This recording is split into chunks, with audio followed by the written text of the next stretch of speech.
முளைக்கட்டி ராகி மாவு எப்படி அரைக்கிறதுன்னு பார்க்கலாம். இதுக்கு வந்து நான் 5 கிலோ ராகி எடுத்திருக்கேன். இதை வந்து நான் ஒரு பாத்திரத்தில் போட்டுட்டு இப்போ வந்து ஒரு 2-3 வாட்டிலாம் வாஷ் பண்ணால் அழுக்கு போகாது. இது ஒரு நிறைய வாட்டி வாஷ் பண்ணணும். எப்படின்னா அந்த தண்ணி ஒயிட்டாகிற லெவலுக்கு நான் வந்து வாஷ் பண்ணேன். ஏன்னா நிறைய அழுக்கு இருக்கும். அதனால் இந்த மாதிரி வாஷ் பண்ணி நம்ம தண்ணியை ட்ரெயின் பண்ணி மறுபடியும் தண்ணி பிடிச்சி வாஷ் பண்ணிகிட்டே இருக்கணும். ஸோ இந்த மாதிரி ஒரு 7-8 வாட்டி பண்ணியிருப்பேன். ஸோ அப்போ தான் அந்த தண்ணியே வந்து கொஞ்சம் கிளியர் ஆகிடுச்சு. ஸோ இந்த மாதிரி நல்லா தண்ணி கிளியர் ஆகிட்டோடனே கடைசியாக ஒரே ஒரு வாட்டி வாஷ் பண்ணிவிட்டு இதில் என்ன பண்ணேன்னா தண்ணி ஃபுல்லாக பிடிச்சி நம்ம வந்து ஊற வைக்கணும். ஸோ இது கடைசியாக ஒரு வாட்டி தண்ணியை ட்ரெயின் பண்ணிவிட்டு தண்ணி இதில் ஃபுல்லாக ஊற்றிட்டு நான் வந்து மூடி வச்சிட்டேன். இதை வந்து நான் நைட்டு தான் வாஷ் பண்ணி ஊற வச்சேன். நெக்ஸ்ட் டே மார்னிங் பார்த்திங்கன்னா நல்லா ஊறிடும். கிட்டத்தட்ட ஒரு 9 hours போதும். அது நைட்டு ஊற வச்சது காலையில் பார்த்திங்கன்னா இந்த மாதிரி கொஞ்சம் சைஸ் வந்து இன்க்ரீஸ் ஆகிருக்கும். இன்னமேட்டு இந்த தண்ணியை வந்து நம்ம ஊற்றிடணும். காலையில் ஏஞ்சோடனே ஒரு 6 o'clock 7:30க்குள்ளே வந்து நீங்கள் வந்து இந்த தண்ணியை ட்ரெயின் அவுட் பண்ணிவிட்டு ஸ்மெல் வராது உங்களுக்கு. இந்த தண்ணி ட்ரெயின் பண்ண போது ஒரு 11 o'clock 12 o'clockலாம் மதியான டைம் ட்ரெயின் பண்ணுறீங்கன்னா ஒரு மாதிரி ஸ்மெல் அடிக்க ஆரம்பிச்சிடும். ஸோ முடிஞ்ச லெவலுக்கு நைட்டு ஊற வச்சிங்கன்னா மார்னிங் காலையில் ஏஞ்சி ஒரு 6 மணிக்கெலாம் தண்ணியை ட்ரெயின் அவுட் பண்ணிவிடுங்க.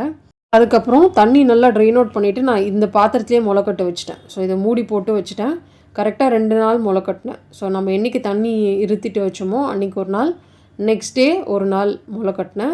ஸோ அதுக்கு அடுத்த நாள் தான் நான் கொண்டுட்டு போயிட்டு இது டெரஸில் காய வச்சேன். ஸோ இது வந்து நான் நல்லா வெயில் அடிக்கும் போது கொண்டு போய் காய வைப்பேன். ஸோ இந்த மாதிரி ஒரு வேட்டியை நல்லா ஸ்ப்ரெட் பண்ணிவிட்டு அதில் கொட்டி நல்லா ஸ்ப்ரெட் பண்ணி விட்டுட்டு நம்ம காய வைக்கணும். ஸோ இதுக்கு மேலே கண்டிப்பாக ஏதாச்சும் துணி போடணும். ஏன்னா டஸ்ட் எல்லாம் வந்து விழுந்துடும். இதோட குவான்டிட்டி பார்த்திங்கன்னா அதிகம். நான் வந்து 5 கிலோ எடுத்திருக்கேன். ஸோ இதை வந்து முடிஞ்ச லெவலுக்கு நல்லா ஸ்ப்ரெட் பண்ணி காய வச்சா தான் நல்லா காயும்.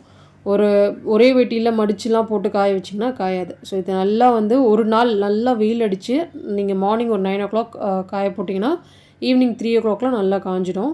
ஸோ வெயில் அடிக்கிறத பொறுத்து தான். அப்படி இல்லாட்டி ஒரு 2 நாள் காய வைக்கிற மாதிரி இருக்கும்.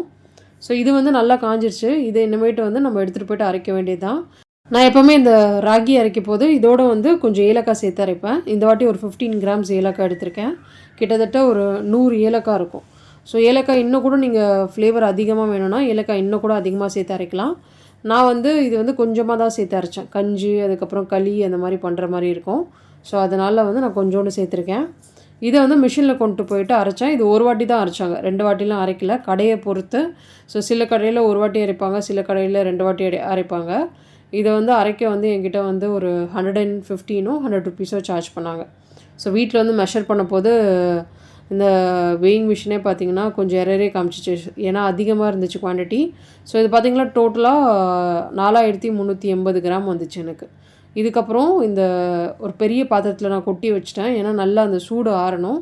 அதுக்கப்புறமா நல்லா ஜலிச்சுட்டு நம்ம ஸ்டோர் பண்ணிக்க வேண்டியது தான். இதில் வந்து நான் வந்து கஞ்சி பண்ணுவேன், களி பண்ணுவேன், பிஸ்கெட்ஸ் பண்ணுவேன், கேக் பண்ணுவேன், புட்டு பண்ணுவேன், தோசை பண்ணலாம். ஸோ இது வந்து இந்த மாவை அரைச்சி வச்சிட்டோன்னா மார்னிங் பிரேக்ஃபாஸ்ட்டுக்கு பிரச்சனையே இருக்காது. ஸோ அவ்வளோ யூஸ்ஃபுல்லாக இருக்கும். ஸோ நான் இதில் நிறைய வாட்டி கஞ்சி எவ்ரிடே குடிப்பேன் மோஸ்ட்டாக. டீ காஃபியை விட்டதால்